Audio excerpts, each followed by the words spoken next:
एक बार फिर city TV 9 देखने वालों को मेरा प्यार भरा सलाम। नाजरीन, 5000 साल पुरानी हजरत नूह अलैहिस्सलातु वस्सलाम की किश्ती तुर्की से दरियाफ्त हुई है। अंदर से ऐसा क्या निकला कि जिसे देखकर हर कोई हैरान रह गया। सवाल ये भी है कि तुर्की के सदर रजब तैयब अर्दोगान ने इस किश्ती को दुनिया से छुपा के क्यों रखा। आज के इस कीमती वीडियो में हम आपको किश्ती नूह से मुतल्लिक हैरान कुन हकाइक दिखाने की कोशिश करेंगे। लिहाजा वीडियो को शुरू करने से पहले आखिर तक जरूर देखिएगा, और अगर आप चैनल पर नए हैं तो हमारी चैनल को सब्सक्राइब कीजिए। तो आइए चलते हैं वीडियो की जानिब। दोस्तों, कुरान मजीद में अल्लाह ताला ने जिन कौमों का तज़किरा किया है, इनके आसार आज भी दुनिया पे मौजूद है। इन कौमों को अल्लाह ताला ने इनके नाफरमानियों और खुदा ताला की ज़ात से इनकार, रसूलों, नबियों और इनके मानने वालों पर जुल्म सितम की इंतहा कर देने पर सख्त सज़ा यानी अजाब दिए, और कुरान में हम मुसलमानों की इबरत और रहनुमाई के लिए इनका तज़किरा किया। हजरत नूह अलैहिस्सलातु वस्सलाम को सानी आदम भी कहा जाता है, क्योंकि आपके खानदान के अफराद और अल्लाह के हुक्म से तैयार की गई किश्ती में सवार जानवरों के अलावा हर शय पानी में गर्क कर दी गई थी। हजरत नूह अलैहिस्सलातु वस्सलाम की किश्ती पर 8 अफराद सवार थे। हजरत नूह अलैहिस्सलातु वस्सलाम, आपकी अहलिया, 3 बेटे और बहू, बाकी मुख्तलिफ अक़साम के जानवरों की जोड़ियां थी। नूह अलैहिस्सलातु वस्सलाम का वाक़या आसमानी किताबों तौरात, ज़बूर और अंजील में भी मिलता है। एक अरसा से साइंसदान हजरात नूह अलैहिस्सलातु वस्सलाम की किश्ती की तलाश में थे। गैर मुस्लिम साइंसदान ये सवाल करते कि अगर तूफान नूह, आप और हजरत नूह अलैहिस्सलातु वस्सलाम चंद इंसानों और दुनिया के तमाम तर जानवरों के जोड़े लेकर देव हैकल किश्ती में सवार हुए और पानी के बदतरीन अजाब से बच गए, तो आखिर वो किश्ती कहाँ गई जिसमें इन सब मखलूकात ने सफ़र किया। हाल ही में चीन के एक माहिर साइंसदानों की एक तहकीकाती टीम ने कई माह पर मुश्तमल अपने तहकीक के इक़्तिदाम का ऐलान करते हुए दावा किया था कि उन्होंने हजरत नूह अलैहिस्सलातु वस्सलाम की तारीखी किश्ती तलाश कर ली है। ये किश्ती मशरिकी तुर्की में वाक़िया कोही अरारत पर मिली है। इस चोटी की बुलंदी 12,000 फुट है। माहिरीन का कहना था कि इस किश्ती की 3 मंजिलें हैं। ये किश्ती कई मीटर बर्फ के नीचे दबी हुई है। गुज़िश्ता 200 बरसों से 1 दर्जन से ज्यादा टीमें हजरत नूह अलैहिस्सलातु वस्सलाम की किश्ती को तलाश कर रहे थे, जिनके बारे में कुरान पाक में आता है कि वो जोदी नामी पहाड़ी की चोटी से टकराकर रुक गई थी। नाजरीन, चीन के माहिरीन के इस रिपोर्ट को अमेरिकी साइंसदानों ने मानने से इनकार कर दिया। उनका कहना था कि किश्ती की लकड़ी के नमूने जो फ्रांसिक जांच के लिए भेजे गए थे वो इतने पुराने नहीं है इनके बारे में वसूख से कहा जा सके यह हजरत नूह अलैहिस्सलातु वस्सलाम के दौर की किश्ती है।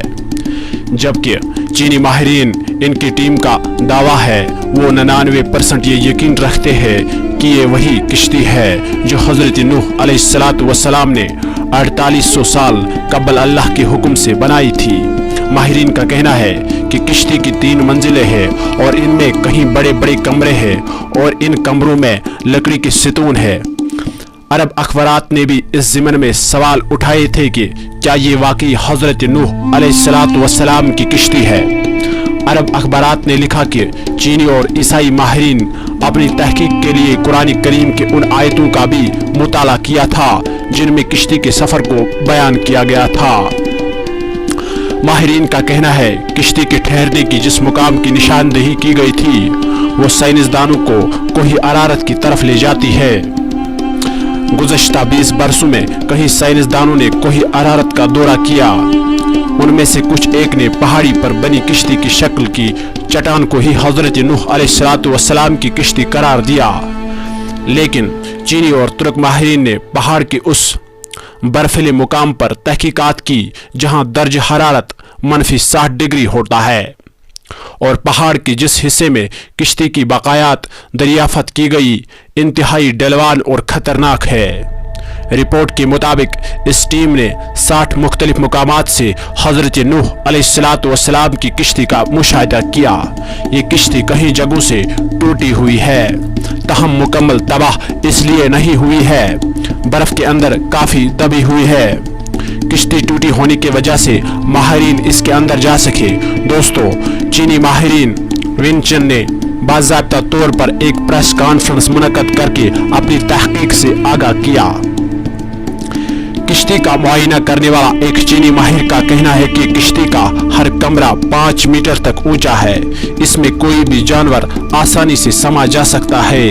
چینی ماہرین نے ریڈیو کاربن ٹیکنالوجی سے کشتی کے ٹکڑوں کا مشاہدہ کیا اور دعویٰ کیا ہے کہ یہ 4800 سال پرانی ہے۔ کشتی میں کہیں صندوقیں بھی ملے، لیکن چینی ماہرین ان کو کھول نہیں پائے۔ ماہرین ایک مرتبہ پھر سے جدید آلات اور ایکس رے مشینوں کے ذریعے کوہ ارارات کا تفصیلی دورہ کرنے والے ہیں، تاہم تمام رازوں سے پردہ ہٹانے کے علاوہ امریکی سائنسدانوں کے سوالات کا جواب دے سکے۔ حضرت نوح علیہ السلام کی کشتی دریافت کرنے کا دعویٰ نیا نہیں ہے۔ دوسری جنگ عظیم میں لینولڈ نامی برطانوی فوجی لڑائی میں حصہ لینے عراق گیا تھا۔ لیونالڈ کو تاریخ اور آثار قدیمہ میں کافی دلچسپی تھی، اس لیے اس نے عراق کے بازاروں میں مختلف آثار قدیمہ کی اشیاء خریدنا شروع کر دیا۔ جب وہ چل بسا تو اس کے بیٹے سائمس کے حصے میں یہ اشیاء آئے۔ اس نے یہ اشیاء برطانوی کے ایک میوزیم کے حوالے کر دیا۔ برٹش میوزیم سے وابستہ ماہر آثار قدیمہ رونک فنکال نے اشیاء کا معائنہ کیا۔ ان اشیاء میں سے ایک تختی بھی ملی جس پر قدیم آشوری کی زبان میں کچھ لکھا تھا۔ سخت مٹی سے بنی اس تختی پر لکھی عبارت جب انہوں نے ترجمہ کیا تو وہ حیران رہ گئے، کیونکہ تختی پر درج تھا جب انسانوں کے گناہ بڑھ جائیں گے تو خدا ان سے ناراض ہوگا، اور پھر اس نے گناہ گاروں کو پانی میں ڈبونے کا فیصلہ کیا۔ تب فرشتوں نے وادی دجلہ اور فراق میں آباد ایک نیک انسان حضرت نوح علیہ السلام تک خدا کا یہ پیغام پہنچا دیا کہ وہ ایک کشتی تیار کرے اور اس میں نیک لوگوں کے علاوہ تمام جانوروں کا ایک جوڑا بھی سوار کیا جائے۔ اس کشتی میں تختی کو اتنا بڑا بتایا گیا کہ وہ فٹ بال کے ایک اسٹیڈیم کے برابر تھی۔ ماہرین نے اندازہ لگایا کہ یہ تختی 4000 برس پرانی ہے، یعنی حضرت عیسیٰ علیہ السلام سے 2000 سال برس پہلے کی ہے۔ دوستو، اس طرح طوفان نوح ایک اور ٹھیس ثبوت دنیا کے ہاتھ بہت پہلے ہی لگ چکا ہے۔ عام طور پر مذہب خصوصاً اسلام کے منکرین ان واقعات کو افسانوی قصہ قرار دیتے ہیں۔ یہ تمام ثبوت ان کے آنکھیں کھولنے کے لیے کافی ہے۔ اس تختی پر یہ بھی لکھا ہے حضرت نوح علیہ السلام کی کشتی آج کل کی کشتیوں کی طرح لمبی نہیں تھی، بلکہ بازوی یعنی انڈی نما تھی۔ اس زمانے میں دجلہ اور فراق میں اسی طرز کی کشتیاں چلتی تھی۔ کشتی کے ٹھہرنے کے مقام کے بارے میں قرآن مجید میں سورۃ الہود کی آیت نمبر 44 میں بتایا گیا کہ وہ ایک بلند مقام جودی پر جا کر رکی تھی۔ عراق اور شام کے قدیم باشندے بابل کے دور میں یہ سمجھتے تھے کہ حضرت نوح علیہ السلام کی کشتی کوہ کردہ پر ٹھہری تھی۔ یہ مشہور پہاڑ جزیرہ ابن عمر کے قریب واقع ہے۔ یہ مقام بھی اب ترکی کے حصے میں ہے، تاہم عراق کی سرحد اسے متصل ہے۔ مسلم تاریخ دانوں نے کوہ کردہ کو ہی حضرت نوح علیہ السلام کی کشتی کا ٹھہراؤ کا مقام قرار دیا، اسی لیے یہ پہاڑ مسلمانوں میں کوہ جودی کے نام سے مشہور ہو گیا۔ تاہم عیسائی مبلغین کا کہنا ہے کہ کشتی کوہ ارارات پر جا کر رکی تھی، اور یہ پہاڑ آرمینیا اور ترکی کے سرحد پر ہے۔ हजरत नूह अलैहिस्सलाम को सानी आदम के अलावा शेखुल अंबिया का खिताब भी अता हुआ, क्योंकि अब वो पहले पैगंबर है जो इंसानियत की तरफ भेजे गए। कुरान पाक में हजरत नूह अलैहिस्सलाम का नाम 73 मरतबा आया है। इनकी उम्र 900 बरस थी। नबियों में आप सबसे तवील उम्र हुए हजरत नूह अलैहिस्सलाम मौजूदा इराक में आबाद एक कौम के पास नबी बनाकर भेजे गए थे। जब बहुत वाज और नसीहत के बावजूद सरकशी न छोड़ी तो अल्लाह ताला से आपने अपनी कौम के लिए अजाब मांगा। अल्लाह ने आपको एक किश्ती बनाने का हुक्म दे दिया। 2 साल की मुद्दत में किश्ती तैयार हुई, जिसकी लंबाई 300 गज और चौड़ाई 50 गज जबकि ऊंचाई 30 गज थी। जब अजाब आया तो आसमान से मुसलसल बारिश होने लगी और जमीन से चश्मे निकलने लगे। हर शय पानी में गर्क हुई। हजरत नूह अलैहिस्सलाम की किश्ती 6 माह 8 दिन पानी पर तैरती रही और 10 मुहर्रम को कोहे जूदी के पहाड़ पर जाकर ठहरी। कई दिन तक पानी उतरता रहा। इसके बाद जब खुश्की पैदा हुई तो हजरत नूह अलैहिस्सलाम ने खुसरान शहर को बसाया और एक मस्जिद बनाई जिसका नाम मिसामनीन था। हजरत नूह अलैहिस्सलाम तूफान के बाद सिर्फ 60 बरस जिंदा रहे। उनका मज़ार आज भी लेबनान में मौजूद है। जी तो दोस्तों, आज का वीडियो आपको पसंद आया होगा तो हमारे चैनल को सब्सक्राइब और शेयर करना न भूलिएगा। बहुत बहुत शुक्रिया।